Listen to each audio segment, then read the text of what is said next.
हम कुछ बोले, आप कुछ सुने। जिस भारत माता के गोद में हम बैठे हैं, उस माँ का जय जयकार होना चाहिए। एक बार बोलिए, भारत माता की, भारत माता की जय श्री राम। बड़े सौभाग्य की बात है कि है ऐसी पार्टी के साथ हम जुड़े हुए हैं जहां मंच पे आते ही भारत माता का जय जयकार होता है, जय श्री राम का नारा गूंजता है। बोलने से पहले पूरा पंडाल राष्ट्रभक्ति से ओत-प्रोत हो जाता है।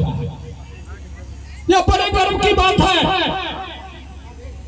साथ ही इस कार्यक्रम के संचालन कर रहे बड़े भाई अखिलेश दास गुप्ता जी, इस मंच पे विराजमान हमारे यशस्वी विधायक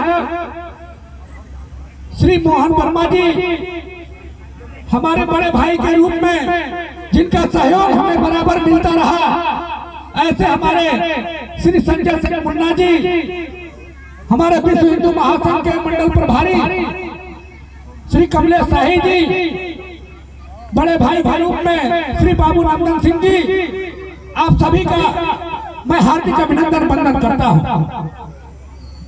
भाइयों, हमारे सभी वक्ता आपको बताएंगे, सरकार की योजनाएं गिनाई जाएंगी, लगभग सबको जानकारी भी होगा। लेकिन इस समाज में कुछ लोग जात के नाम पे जहर घोलने का काम कर रहे हैं, जात के नाम पे लोगों को बताने का काम कर रहे हैं कि आप अपने जाति को वोट दीजिए। क्या जाति को वोट देने से देश चलता है क्या? आप देश का प्रधानमंत्री चुनने जा रहे हैं, जाति को वोट देने से प्रधानमंत्री नहीं चुना जाएगा।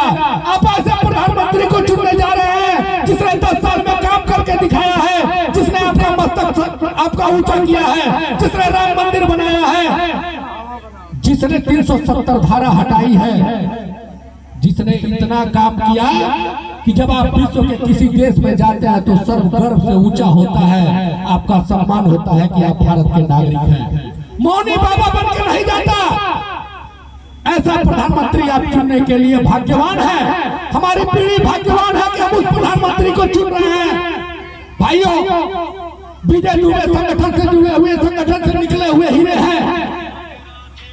उनको पता है, हो सकता है किसी के घर पे नहीं गए हो सकता है किसी के कार्यक्रम में ना जा पाए हो, लेकिन जितना विजय दुबे दौड़े हैं, क्या उतना कोई प्रत्याशी दौड़ा है क्या? बहुत से लोग सांसद रहे हैं कुशीनगर में, लेकिन मैंने देखा है जितना इस प्रत्याशी को बुलाया गया, जिस दरवाजे पे बुलाया गया, जिस कार्यक्रम में बुलाया गया, उस प्रत्याशी उस दरवाजे पे गया। तो आपको इधर उधर झांकने की जरूरत नहीं है। देश की बात है, यह लड़ाई राष्ट्रद्रोहियों और राष्ट्रवादियों के बीच में है। आपको 1 तारीख को कमल के फूल पर बटन दबाना है, यह अनुरोध करने आपसे मैं आया है। यह व्यापारियों का सम्मेलन है।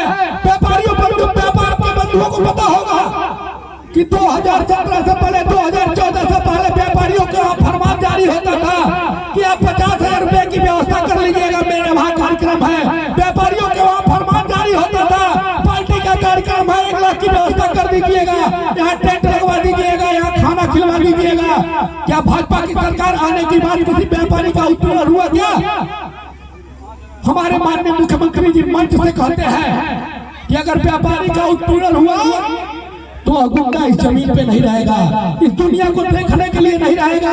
और माननीय मुख्यमंत्री जी ने साबित करके दिखाया है। तो इस नाते भाइयों, मैं आपसे बस इतना ही अपील करना चाहूंगा कि 1 तारीख को कमल के फूल के बटन पर बटन दबाकर इस भाजपा के सरकार को मजबूत करें, योगी और मोदी जी के हाथों को मजबूत करें।